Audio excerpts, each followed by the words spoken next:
Hello students, Namaste. My name is Kunal Kataria. By qualification, I am chartered accountant and by profession I am teacher. Students, final year वाले students के लिए आज ये video बना रहा हूँ। Commerce के फाइनल ईयर मतलब नॉर्मली बीकॉम, तो बीकॉम वाले स्टूडेंट्स जिनके सिलेबस में एक सब्जेक्ट है जिसका नाम है एडवांस अकाउंटिंग। एडवांस अकाउंटिंग का एक चैप्टर है जिसका नाम है इंश्योरेंस क्लेम। ये टॉपिक आज हम सीखने वाले। सर ये टॉपिक हम तो पहले भी सीख चुके हैं और मार्च के एग्जाम के लिए प्रिपेयर किया था तो अब भूल भी चुके हैं, लेकिन अब बात यह है सर हमारी एग्जाम एमसीक्यू है। सबसे बड़ा प्रॉब्लम ये है सर, हमने 8-8 मार्क वाले, 10 मार्क वाले, 16 मार्क्स वाले बड़े बड़े आंसर लिखना तो सीख गए, फॉर्मेट भी लर्न कर लिया है जैसे तैसे, लेकिन अब पता चला कि पुणे यूनिवर्सिटी का मूड तो अलग है, वो एमसीक्यू में एग्जाम लेने वाले। अब मुद्दे की बात यह है कि एग्जैक्टली एमसीक्यू पैटर्न में क्वेश्चन कैसे आएगा, क्या पूछा जाएगा, exactly what is expected from you. आज हम चैप्टर वही प्रैक्टिकल जो हमने 8 मार्क के लिए देखा था, आज वही क्वेश्चंस हम एमसीक्यू के पॉइंट ऑफ व्यू से कैसे पूछे जाएंगे इसके बारे में डिस्कस करेंगे। तो चलो डायरेक्टली टॉपिक स्टार्ट करते हैं। तो स्टूडेंट्स आप देख सकते हो आपके सामने स्क्रीन पे मैंने लिखा हुआ है कि टीवाई बीकॉम में जो एक्सपेक्टेड एमसीक्यू है और इंश्योरेंस क्लेम वो कैसे रहेंगे। ठीक है, पहले तो इंश्योरेंस क्लेम होता क्या है थोड़ा सा बेसिक आइडिया दे दूं आपको। इंश्योरेंस क्लेम, इंश्योरेंस नाम तो आपने डे टू डे लाइफ में पक्का सुना होगा। तो इंश्योरेंस क्लेम में यहाँ पे हम जो सीखने वाले हैं, बेसिकली इंश्योरेंस में दो टाइप होते हैं सर। इंश्योरेंस के तो बहुत टाइप होते हैं सर, सुना हुआ है। लाइफ इंश्योरेंस होता है, वाइफ इंश्योरेंस वो लाइफ इंश्योरेंस का ही पार्ट हो गया, बोलते हैं ना my life is my wife वगैरह। तो life insurance, wife insurance, car insurance, even आपके हाउस का इंश्योरेंस, बिजनेस का इंश्योरेंस। तो यहाँ पे हम क्या सीखने वाले हैं, बीइंग अ कॉमर्स स्टूडेंट हमारा फोकस सिर्फ बिजनेस पे, और बिजनेस में हम देखने वाले हैं एग्जैक्टली जो गुड्स का इंश्योरेंस निकाला, स्टॉक का इंश्योरेंस। ठीक है, तो गोडाउन इंश्योरेंस, स्टॉक इंश्योरेंस, आप सुना किस चीज़ का हम इंश्योरेंस। तो यहाँ पे हम कौन है एग्जैक्टली सर, हम इंश्योरेंस कंपनी है? नहीं नहीं, हम है अकाउंटेंट। किसके अकाउंटेंट है? ऐसे पर्सन के जिसके यहाँ पे आग लग चुकी है। ठीक है, तो हुआ क्या एग्जैक्टली, आप हो अकाउंटेंट और आपके जो एम्प्लॉयर है उनके यहाँ पे आग लग चुकी है and goods destroyed because of fire. तो आग लगने के बाद डेफिनेटली आप तो पहला फ़ोन करोगे फायर ब्रिगेड को? नहीं नहीं, आपने पहला कॉल किया इंश्योरेंस कंपनी। क्यों? अरे आप इतने एक्साइटेड थे, इंश्योरेंस क्लेम फाइल करना है भाई, पहली पहली बार ऐसा हुआ है, अकाउंटिंग में ऐसे भी केस है ये। आज तक डेली अकाउंटिंग किया था सिर्फ जर्नल एंट्री में, आज हम करने वाले इंश्योरेंस क्लेम के साथ, इंश्योरेंस कंपनी के साथ कॉन्टैक्ट। तो इंश्योरेंस क्लेम फाइल करना है मतलब एग्जैक्टली करना क्या है, हम एक इंश्योरेंस कंपनी से डिमांड कर रहा है कि भाई हमारा इतना इतना लॉस हुआ, डाउन था फॉर एग्जाम्पल, उसमें 5 लाख रुपए का स्टॉक था, लेकिन वो जल गया, इसलिए आप हमें पैसे भेजो। मैंने उठाया फोन और इंश्योरेंस कंपनी को बोल दिया भाई पैसे भेज दो। इतना सिंपल तो है नहीं कि 5 लाख रुपए बोल दिया और 5 लाख रुपए आपके अकाउंट में आ जाए। ऐसा होता तो इंश्योरेंस कंपनी अब तक बंद हो गई होती और उनको इंश्योरेंस निकालने की जरूरत पड़ती थी। ठीक है, तो पॉइंट इज आपको ये प्रूव करना पड़ेगा कि एग्जैक्टली आपका लॉस कितना, राइट। देखो सिंपल सी चीज है, आपको इंश्योरेंस क्लेम फाइल करना है मतलब डिमांड करना है कि एग्जैक्टली आपका लॉस कितना, और ये लॉस कैलकुलेट करने के लिए आपको पहले प्रूफ करना पड़ेगा कि आपके पास एग्जैक्टली स्टॉक कितने का था, में से कितना स्टॉक बच गया और कितना स्टॉक जल गया। और practically speaking, practically real life में सर्वेयर अननेसेसरी एक पर्सन होता है, S&A बोलते हैं उसको, मतलब इंश्योरेंस कंपनी का बंदा। तो इंश्योरेंस कंपनी वाला जस्ट आपके जो लोकेशन पे आग लगी है, for example godown, warehouse जो भी रहेगा, गोडाउन में आग लगी, तो गोडाउन में विजिट देके वो चेक करेंगे कि एग्जैक्टली कितने गुड्स बचे हैं, जिसे बोलते हैं सैल्वेज। ठीक है, तो जिस दिन मतलब आग लगी जिस दिन कितना स्टॉक था माइनस सैल्वेज कर देंगे, तो जो बचा हुआ है वो आपका लॉस बाय फायर, तो उतने पैसे आपको मिलने चाहिए। ठीक है, लेकिन किंतु परंतु बंधु, कहानी में थोड़ा ट्विस्ट तो बनता है। इतनी कहानी अगर सिंपल रही तो मजा कैसे आए, राइट। तो कहानी में ट्विस्ट तो बनता है। अब यहाँ पे क्या होगा, बेसिकली इस चैप्टर में दो पॉलिसी मतलब दो मेथड है। एक है लॉस ऑफ स्टॉक, मतलब हमने इंश्योरेंस निकाला हुआ है स्टॉक का, स्टॉक का लॉस हुआ, गुड जल गए, उसके लिए हमें कॉम्पेंसेशन। और दूसरा है लॉस ऑफ प्रॉफिट। सर क्या मजाक कर रहे हो, हमने प्रॉफिट सुना है, लॉस भी सुना है, ये लॉस ऑफ प्रॉफिट क्या होता है? सर ऐसा तो कभी नहीं होता है, तो प्रॉफिट नहीं तो लॉस, कुछ तो भी कंफ्यूजन है सर, आप ठीक से बताओ। नहीं स्टूडेंट्स, ये लॉस ऑफ प्रॉफिट।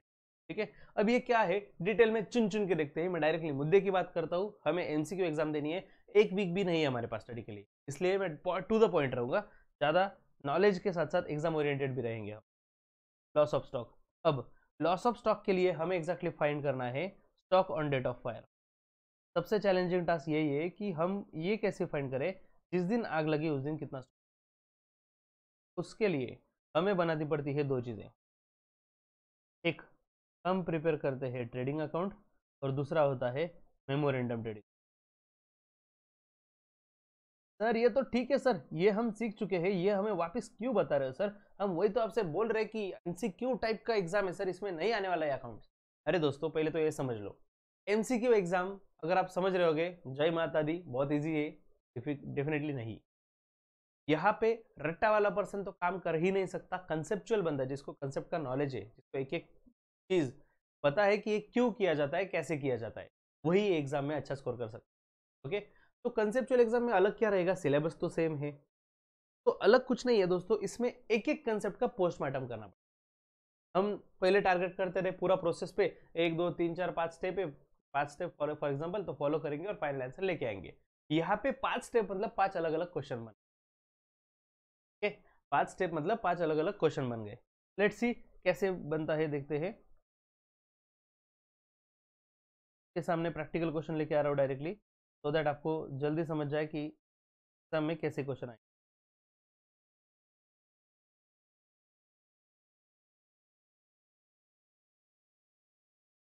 तो आप देखो, आपके सामने स्क्रीन पे क्वेश्चन है, fire broke out in the premises of Maharaja company. आग लग चुकी है भाई महाराजा के यहाँ, ऑन 1 जुलाई, 1 जुलाई को आग लगी है। And stock on date, stock of the value 1,57,500 salvaged. मतलब क्या हुआ, इतना स्टॉक बच गया आग लगने के बाद भी। तो पूछा क्या है, calculate the amount of claim. Sir ये 8 मार्क वाला क्वेश्चन है, इतना बड़ा क्वेश्चन नहीं पूछेंगे, एक्सपेक्टेड है, डेफिनेटली नहीं पूछना है, पूछेंगे भी नहीं। तो एग्जैक्टली क्या क्या पूछ, देखो दोस्तों, इसमें एग्जैक्टली एक्सट्रैक्ट, एक छोटे छोटे टाइप, एक छोटे छोटे मेथड, हम जो स्टेप बाय स्टेप करते हैं ना, वैसे टाइप के क्वेश्चन आएंगे। तो लेट्स सी। सबसे पहले तो मैंने ट्रेडिंग अकाउंट ड्रॉ किया। सर ड्रॉ क्यों करना है? अरे रफ में, रफ में। देखो दोस्तों, मैं आज प्रेजेंटेशन में नहीं जाऊंगा। क्यों? क्योंकि प्रेजेंटेशन आपको भी एक्सपेक्टेड नहीं है ना। प्रेजेंटेशन करके क्या करोगे भाई? सब में तो आपको सिर्फ सिंपली ABCD आंसर देना है, तो इसलिए हम प्रेजेंटेशन में नहीं जाएंगे। ये आपके सामने है ट्रेडिंग अकाउंट और अभी मेमोरेंडम क्या होता है? हाँ, मेमोरेंडम मतलब for the part of the year. Okay, तो जिस दिन आग लगी बिजनेस में, आग लगी तब से, दिन आग लग गई तब से लेकर डेट ऑफ फायर तक। फॉर एग्जांपल आग लगी यहाँ पे, इस क्वेश्चन में अगर आप देखो तो 1 जुलाई 17 को आग लगी। 1 जुलाई से लेकर, नहीं नहीं नहीं, 1 जुलाई तक ना। ईयर कब स्टार्ट होता है नॉर्मली? 1 अप्रैल। 1 अप्रैल से 1 जुलाई, ये पीरियड के लिए हम ट्रेडिंग। ओके, तो मैं यहाँ पे पीरियड लिख रहा हूँ,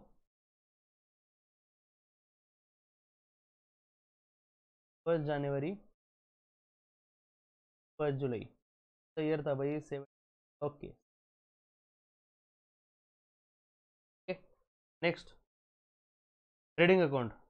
ट्रेडिंग अकाउंट साल के, पूरे साल के लिए होता है, इसलिए यहाँ पे हम फॉर द ईयर एंडेड लिखेंगे 31 मार्च 16, मतलब कौन सा साल? Previous year. Okay, previous year, हाँ, बिफोर डेट ऑफ फायर, मतलब आग लगने के पहले जो प्रीवियस ईयर था उसके लिए है ये memorandum trading, sorry trading account. Okay, अब मुद्दे की बात, क्वेश्चंस कैसे पूछेंगे? सबसे पहले इसमें तो है कि पूछ सकते हैं आपको gross profit. Sir gross profit पूछा तो क्या करेंगे, कैसे सॉल्व करें? देखो स्टूडेंट्स, सिंपल है।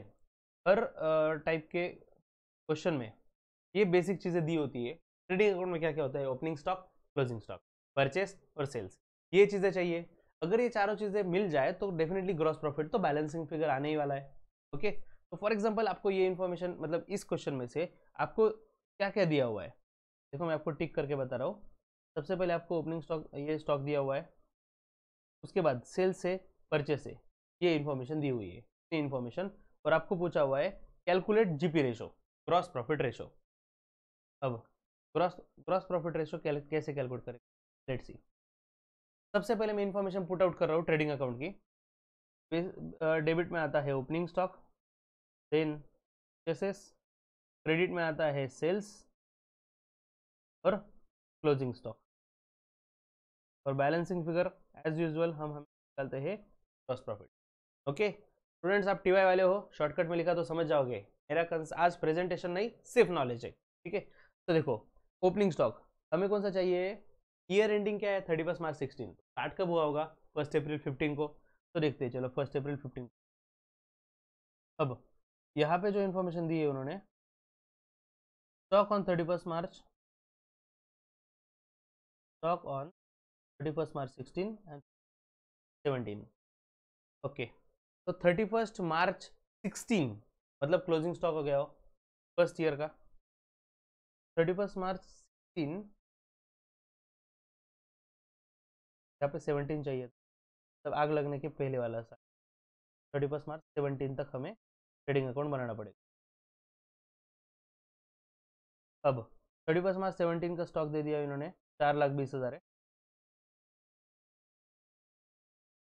और 31 मार्च 16 का क्लोजिंग स्टॉक मतलब 1 अप्रैल 16 ओपनिंग स्टॉक हमारे लिए, वो भी है 4,20,000। नेक्स्ट, आगे क्या दिया हुआ है? सेल्स 1 अप्रैल से 30 जून तक। नहीं भाई, ये हमें नहीं चाहिए फिलहाल। हमारा फोकस किस चीज़ पे? ट्रेडिंग अकाउंट के जीपी पे। तो नेक्स्ट क्या दिया है? परचेस फ्रॉम 1 अप्रैल टू 30 जून। अरे ये भी नहीं चाहिए, ये इन्फॉर्मेशन 3 महीने की सिर्फ, जिस साल आग लगी वो टाइम की, वो अभी नहीं चाहिए। नेक्स्ट, सेल्स दिया हुआ है फॉर द ईयर एंडेड। भाई फॉर द ईयर एंडेड आ गया मतलब समझ लो ये ट्रेडिंग का पार्ट है, पूरे साल की इन्फॉर्मेशन। कितना है सेल? 15 लाख।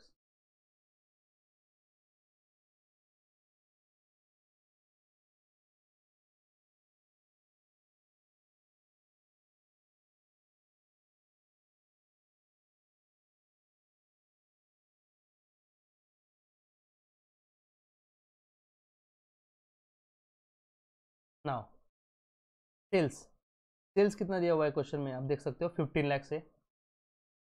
ओके, और परचेस दिया हुआ है 9 लाख।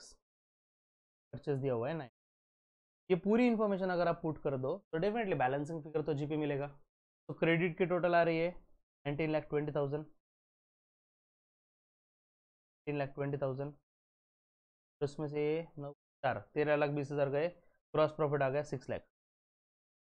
लेकिन स्टूडेंट यहाँ पे रुक के नहीं चल सकता। अगर आपको क्वेश्चन में पूछा कैलकुलेट ग्रॉस प्रॉफिट, तो आंसर आ गया 6 लाख। एमसीक्यू तो बनता है डेफिनेटली, इस पे क्वेश्चन आ सकता है। लेकिन नहीं, एक स्टेप आगे पूछा हुआ है, कैलकुलेट जीपी रेशो। तो जीपी रेशो चाहिए, तो जीपी रेशो का सिंपल सा फॉर्मूला है।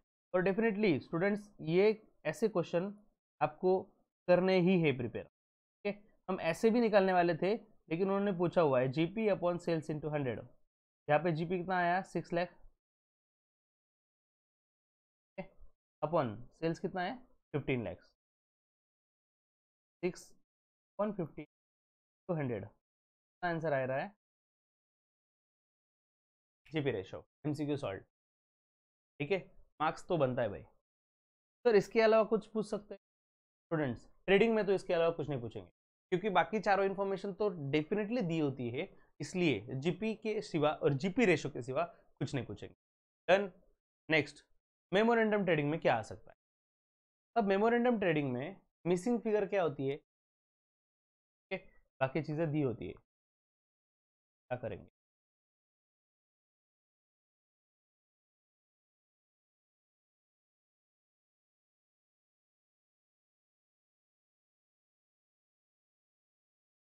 उपचे में आ जा, इधर ट्रेडिंग को रहने दे, तू मेमोरेंडम वाला बाजू में आ जा, इधर निपट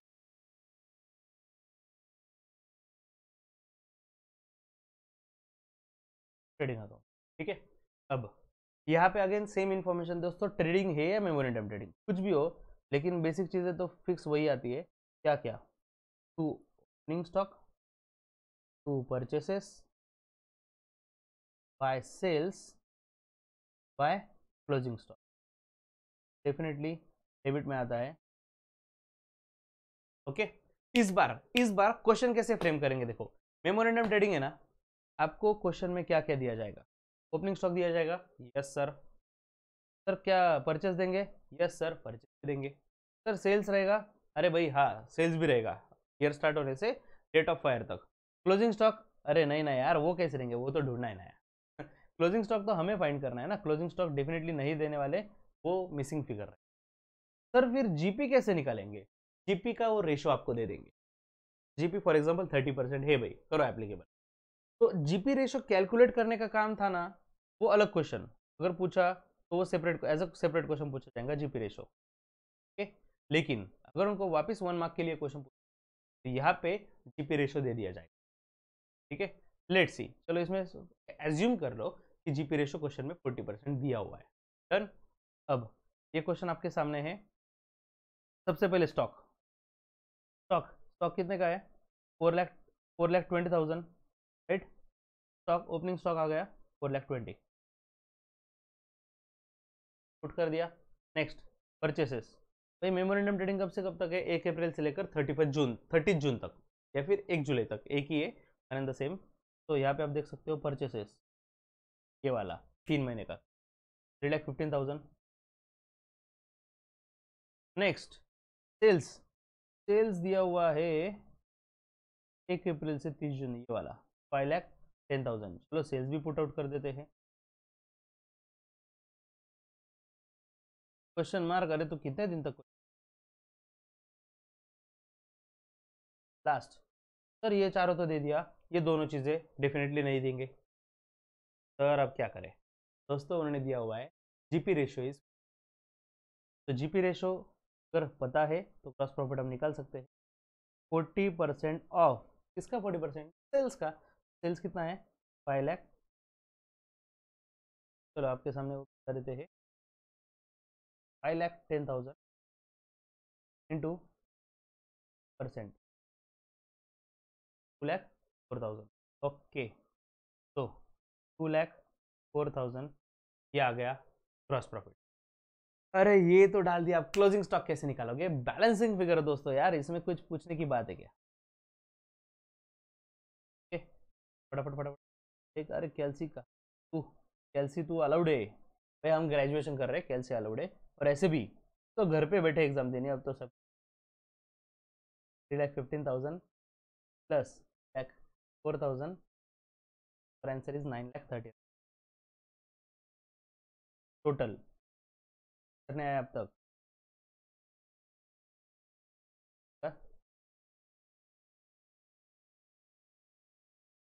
आ रहा है 4,20,000 के, 4,29,000 ये आ गया हमारा क्लोजिंग स्टॉक।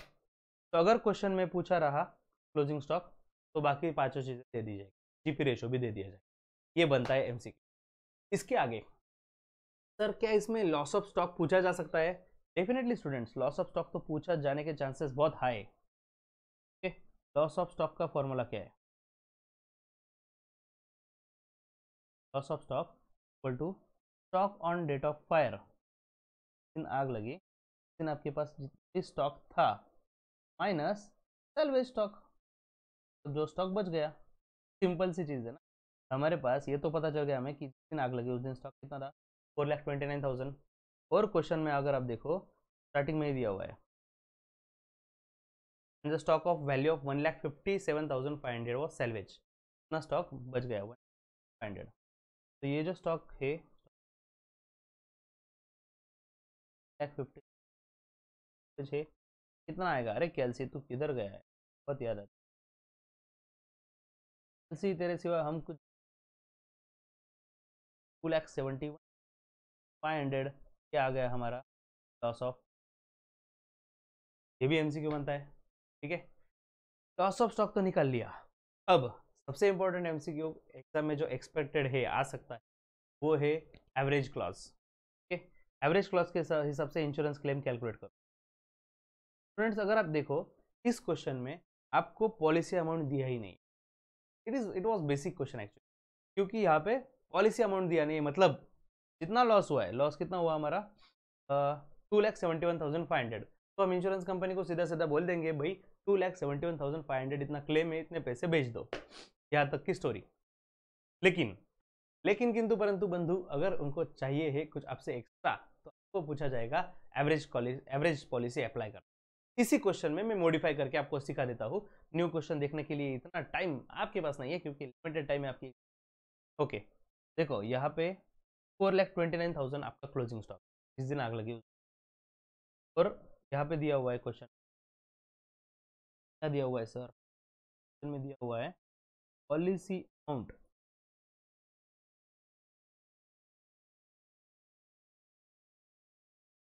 कितना ले ले फॉर एग्जाम्पल, सर आपने 3,50,000 ही क्यों लिया? दोस्तों याद रखो, एवरेज क्लॉज तभी एप्लीकेबल अगर मेरे पास जितना स्टॉक था, स्टॉक ऑन फायर, जिस दिन आग लगी उस दिन जितना स्टॉक मेरे पास था गोडाउन में, उससे अगर कम स्टॉक, कम पॉलिसी, कम प्राइस की पॉलिसी अगर मैंने निकाली है, तभी एवरेज क्लॉज अप्लाई होगा। लॉजिकल है ना दोस्तों? अगर मेरे गोडाउन में 4,29,000 4,29,000 का स्टॉक है और मैंने 10 लाख का इंश्योरेंस निकाला है, पूरे पैसे मिलने, तो उसमें एवरेज क्लॉज अप्लाई नहीं होता। एवरेज क्लॉज कब? अगर कम इंश्योरेंस आपने निकाला होगा। ठीक है, तो चलो यहाँ पे एवरेज क्लॉज भी अप्लाई कर लेते हैं। सर एवरेज क्लॉज का फॉर्मूला क्या है? अरे यार, आप कैसे भूल जाते हो बच्चे? नो डाउट, मैं समझ सकता हूँ, बहुत दिन हुए। हाँ, तो बुक्स भी बेच के आ गए थे सर, फिलहाल तो हम वेब सीरीज वगैरह देखने में, समझ सकता हूँ आपकी भावना, इसलिए तो वीडियो बना रहा हूँ। Average clause equal to policy amount upon stock on date of into loss of stock, loss हुआ। ओके, नाउ पॉलिसी अमाउंट अभी हमने क्वेश्चन में देखा 3,50,000 है, अपॉन स्टॉक कितना है 4,29,000, ये हमने निकाला ना, ये देखो ना दोस्तों, 4,29,000। और हाँ, लॉस ऑफ स्टॉक ये देखो आप, सैलवेज माइनस करने के बाद आया हुआ है 2,71,500।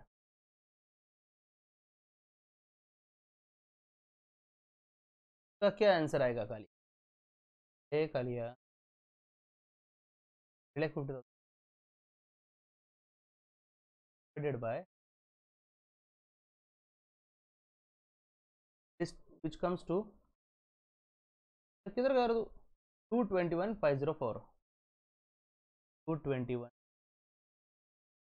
दोस्तों यहाँ पे याद रखना, हिंदी काम करने का हाय, आप बोलोगे 503 रुपये और ऊपर के 50 पैसे भेजो, इंश्योरेंस वाले बोलेंगे शर्म करो भाई, ज़्यादा पैसे मांग लो 50 पैसे, लेकिन इतना पॉइंट में मत बताओ। ओके, तो राउंड फिगर आंसर लिख दिया 2,21,504। दूसरी चीज़, ये कैलकुलेट करने के बाद अगर आपको डाउट आ रहा है कि भाई हमारा आंसर, यार इतना इतना कैसे आंसर आ रहा है, राउंड फिगर आना चाहिए था, कुछ तो भी मिस्टेक है, डोंट वरी स्टूडेंट, 4 ऑप्शन आपके डेफिनेटली आपको, don't doubt on your self. बस यहाँ पे कितने क्वेश्चन बने देखो, एक क्वेश्चन मैंने टीच किया अब तक।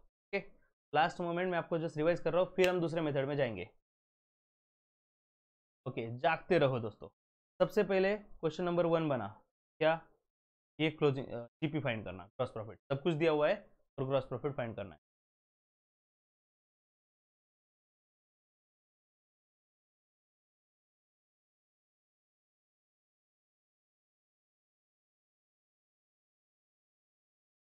ये फर्स्ट क्वेश्चन।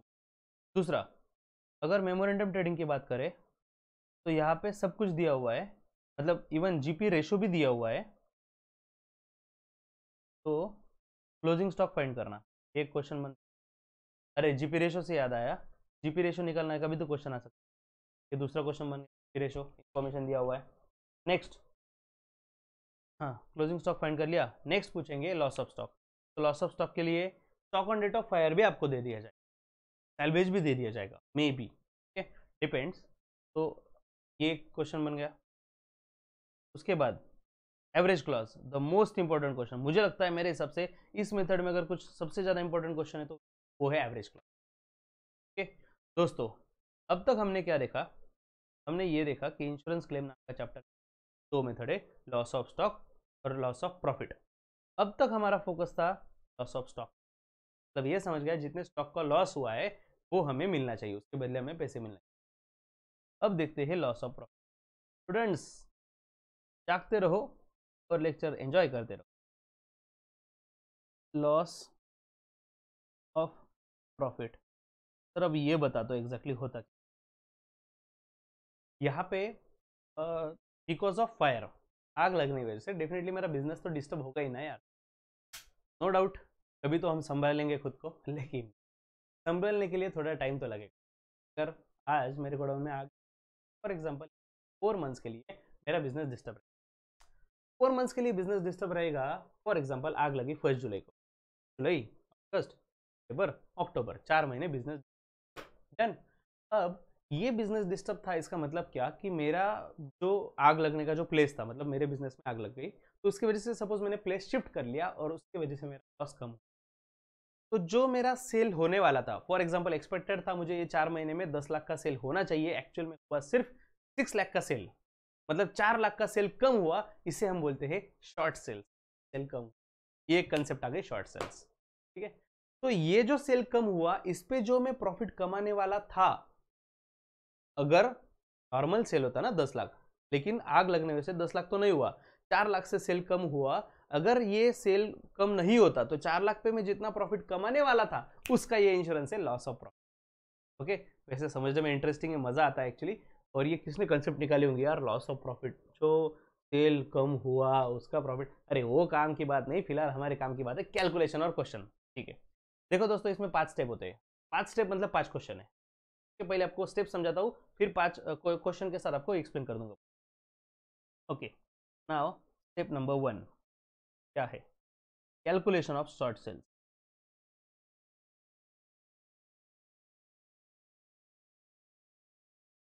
शॉर्ट सेल्स मतलब क्या, करस्पॉन्डिंग सेल, करस्पॉन्डिंग सेल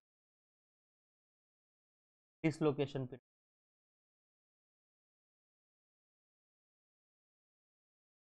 मतलब मैंने आपको बोला ना कि बिजनेस आग लगने की वजह से मेरा बिजनेस 4 महीने डिस्टर्ब, फॉर एग्जाम्पल ये बात है 2020 की। ओके, तो 2020 मतलब करंट ईयर की 4 महीने, अप्रैल मई जून जुलाई, 4 महीने बिजनेस डिस्टर्ब। तो एग्जैक्टली यही 4 महीने पीछे जाओ, मतलब अप्रैल मई जून जुलाई 19 का, तब 4 महीने में कितना सेल हुआ था वो देखो, उसे बोलते हैं करस्पॉन्डिंग, फिर करस्पॉन्डिंग पीरियड सेल। और जो ये 4 महीने में आग लगने के बाद बिजनेस डिस्टर्ब था, ये वाला सेल इज डिसलोकेशन सेल। ठीक है, स्टेप नंबर 1 मतलब क्वेश्चन नंबर 1, और श्योर ये क्वेश्चन आपको एग्जाम में आ सकता है। ठीक है, नेक्स्ट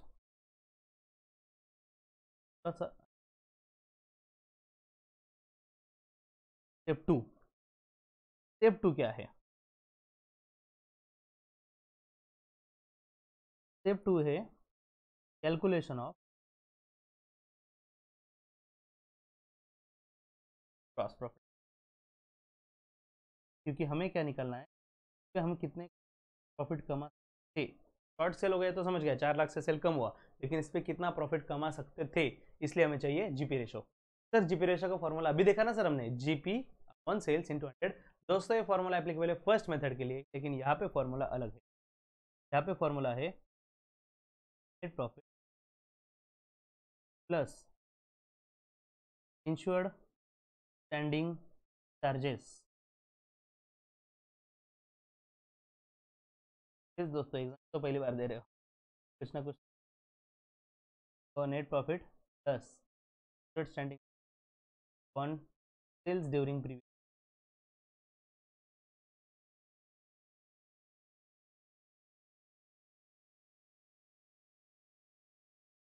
फॉर्मूला बन गया net profit plus insured standing plus one sales of previous. ठीक है, इसमें वैल्यू डालेंगे दोस्तों, कंफर्म ये एग्जाम के लायक क्वेश्चन है, पूछना ही चाहिए। ठीक है, क्योंकि इसमें नेट प्रॉफिट भी आपको दिया जाएगा, इंश्योर्ड स्टैंडिंग चार्जेस भी दिया जाएगा, साथ में बोल दिया जाएगा स्टैंडिंग चार्जेस कितने हैं, इंश्योर्ड कितने हैं और अनइंश्योर्ड कितने हैं, और sales during the previous year भी रहेगा। Sales during the previous year मतलब क्या, आग लगने के पहले जो साल था फाइनेंशियल ईयर, वो पीरियड का सेल इंटू 100, तो ठीक है, नॉर्मल परसेंटेज में आता ही है। नेक्स्ट स्टेप नंबर 3, मतलब के हिसाब से क्वेश्चन नंबर, हाँ, loss of profit.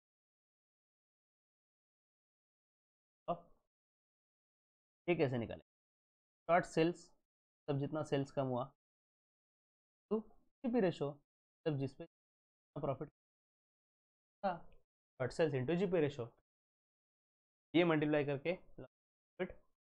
Next step number 4, step number 4 क्या है, ये भी इंटरेस्टिंग है दोस्तों, इंश्योरेंस कवर। तब आपने कितने का इंश्योरेंस कवर निकाला था, equal to sales during 12 months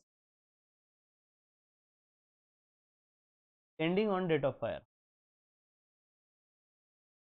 मतलब ऐसे 12 महीने जो 12 जिस दिन आग लगे उस दिन खत्म हो, ending on date of fire into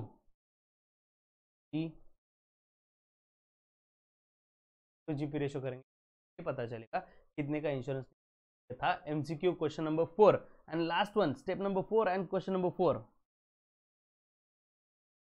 sorry question number 5 क्या है ये? Step number 5 insurance claim.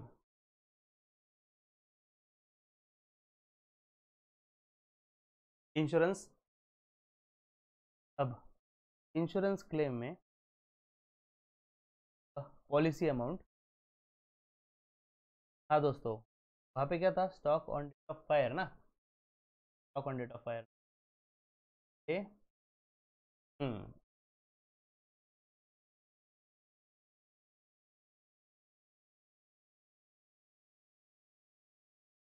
Into loss of stock, अरे नहीं नहीं स्टॉक नहीं, मेथड स्टॉक वाले नहीं है भाई, प्रॉफिट वाले, ठीक है। तो दोस्तों आपके सामने आप देख सकते हो ये 5 स्टेप लिखे हुए हैं मैंने। अब ये 5 स्टेप रिवाइज करने से अच्छा डायरेक्टली प्रैक्टिकल क्वेश्चन में ले रहा हूँ और उसी में 5 स्टेप सॉल्व करवा रहा हूँ, ठीक है। अब 5 स्टेप सॉल्व करते करते 5 एमसीक्यू सॉल्व हो जाएंगे।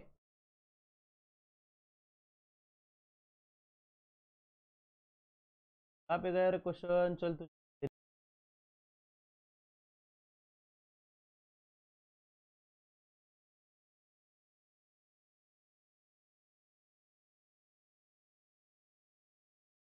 आज के डेट में ये डिमांड है भाई, क्वेश्चन अगर कोई दे देना एमसीक्यू के क्वेश्चन क्या आया ये भी मत बताओ, बाकी कुछ लेना देना।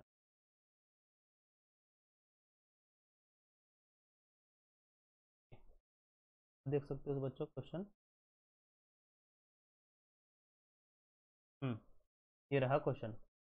From the following information calculate the amount of claim under the loss of profit policy. इस मेथड में हमें कैलकुलेट करना है इंश्योरेंस क्लेम, ओके। सबसे पहले दिया है डेट ऑफ फायर, इससे प्रैक्टिकल क्वेश्चन पे हम पे कुछ इम्पैक्ट नहीं होता है सच। पीरियड ऑफ इंडेमनिटी ये भी कुछ काम का नहीं है, ये सिर्फ क्वेश्चन में दिया जाता है। पॉलिसी अमाउंट, दोस्तों आपको ये जो क्वेश्चंस फ्रेम हो गए ना, उसमें जो जो इन्फॉर्मेशन, अभी देखो मैं क्या कर रहा हूँ, at a time 5 question solve कर रहा हूँ। आपको ऐसे भी आ सकता है, एक तो पूरा क्वेश्चन आ जाएगा और 5 स्टेप मतलब 5 एमसीक्यू पूछे जाएंगे, एक ऑप्शन। दूसरा, आपको सिंगल सिंगल अगर एमसीक्यू पूछने वाले मतलब not connected with any paragraph, किसी क्वेश्चन से कनेक्टेड नहीं है, तो आपको वो स्टेप में जो चीजें चाहिए बस उतना ही दिया जाएगा। फॉर एग्जाम्पल देखो, अगर आपको पूछा हुआ है उन्होंने कैलकुलेट नेट प्रॉफिट, तो नेट प्रॉफिट में क्या क्या, ग्रॉस प्रॉफिट रेशो सॉरी, तो क्या क्या चाहिए हमें, net profit, insured standing charges, previous year का सेल और इंटू 100 तो सवाल ही नहीं हो, तो बाय डिफॉल्ट है। ये तीनों चीजें दे दी जाएगी, जो चाहिए वो ले लो, बस कैलकुलेशन करो, आपको प्लस माइनस डिवाइड सब कुछ पता होना चाहिए, ओके। चलो so students, last few minutes of lecture, और स्टेप नंबर 1 क्या है देखो, कैलकुलेशन ऑफ शॉर्ट सेल्स ना। चलो क्वेश्चन में क्या क्या दिया है, पॉलिसी अमाउंट, नहीं भाई हमें शॉर्ट सेल में ये नहीं लगता। सेल्स फ्रॉम, आग कब लगी है, 1 अप्रैल 16 ना, हाँ ओके।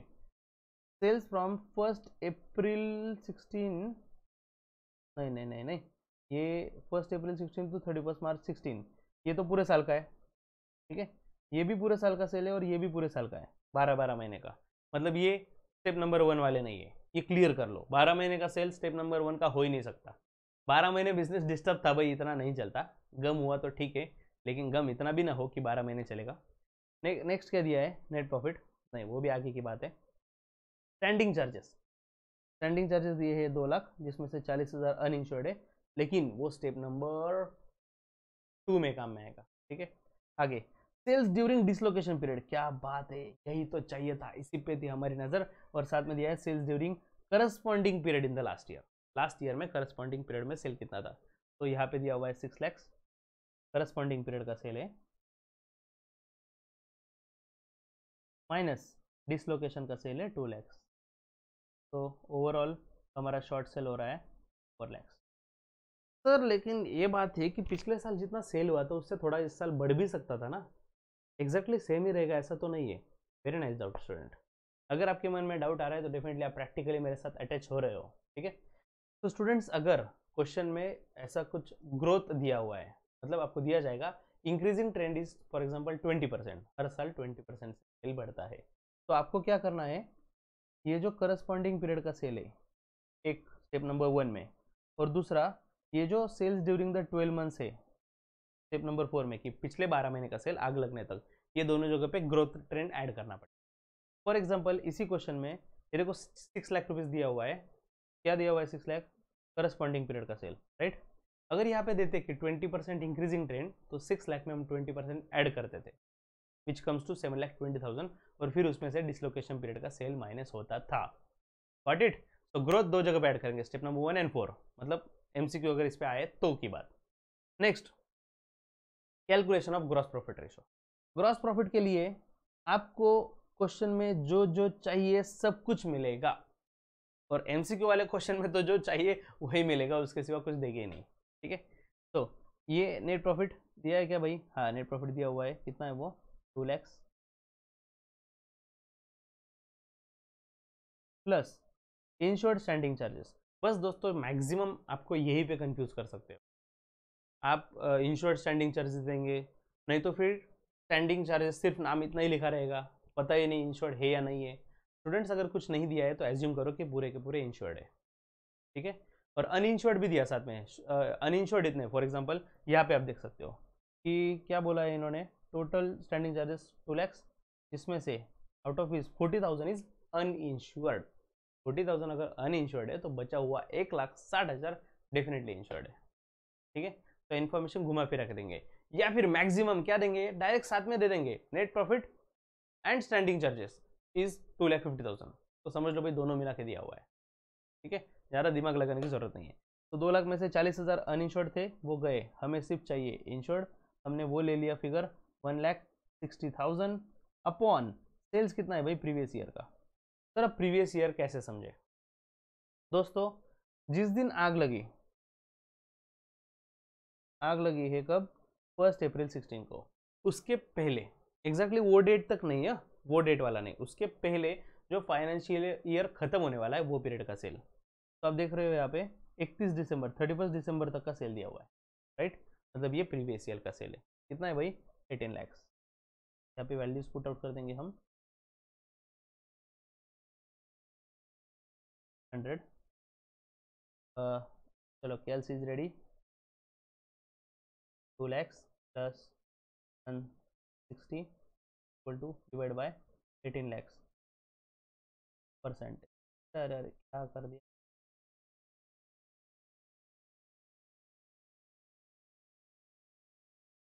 तो 3,60,000 आया था डिवाइडेड बाय 18 lakhs परसेंटेज, कितना आ रहा है आंसर 20, तो 20 इज आंसर 20%। ओके, एग्जाम वाला क्वेश्चन है, कंफर्म क्वेश्चन है, आने वाला है। Next, loss of profit. Loss of profit में क्या है, short sales into GP ratio. एक तो दोनों ही फिगर दे देंगे, शॉर्ट सेल्स भी और जीपी रेशो भी, या फिर अगर कुछ घुमाना ही रहा, डिफिकल्ट देना ही है, तो ज़्यादा से ज़्यादा क्या देंगे, करस्पॉन्डिंग पीरियड का सेल, फिर डिसलोकेशन का सेल। मतलब ये हम स्टेप नंबर 1 करनी पड़ेंगी, करस्पॉन्डिंग माइनस डिसलोकेशन, फिर जाके हमें मिल जाएगा हमारा,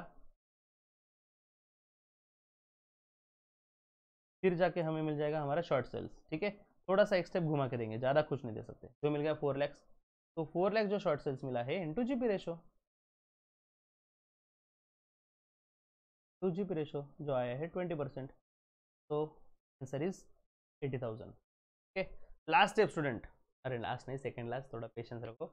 इंश्योरेंस कवर रिक्वायर्ड, कितने का इंश्योरेंस निकालना चाहिए, हाँ चांसेस कम है इस पे एमसीक्यू पूछने के, बट एक क्वेश्चन तो बनता है, चांसेस लो। स्टेप नंबर 3 पे 5 पे very high chances. Okay, now sales during 12 months ending on date of fire. देखो आप क्वेश्चन में आग कब लगी है, 1 अप्रैल को, ओके, और आग लगने के एग्जैक्ट पहले अगर आप डेट देखो 31 मार्च तक जो सेल दिया हुआ है पूरे साल का, वो है 20 लाख रुपीज़। तो 20 लाख रुपीज़ ये सेल आ गया, ट्रेंड दिया नहीं है, इंक्रीजिंग ट्रेंड है तो हम ऐड करते थे, इनटू जीपी रेशो, सर वो तो हमने निकाला ना 20%, स्टेप नंबर 3 में ही हम निकाल चुके हैं। तो 20 lakhs into 20% which comes to 4 lakhs, done done done. Last step and last MCQ, insurance claim. Policy amount, policy amount कितनी है, ये देखो 3 लाख पॉलिसी अमाउंट है।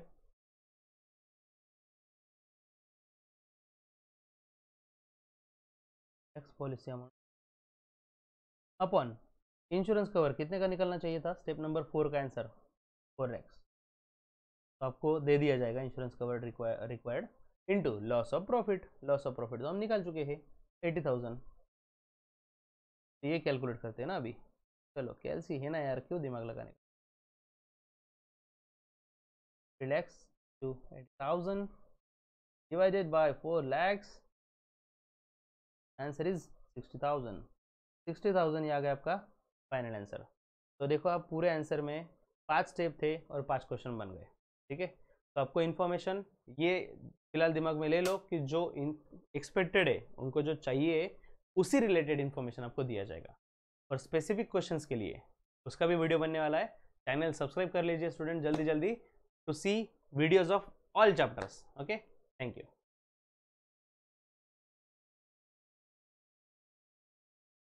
तो बने रहे।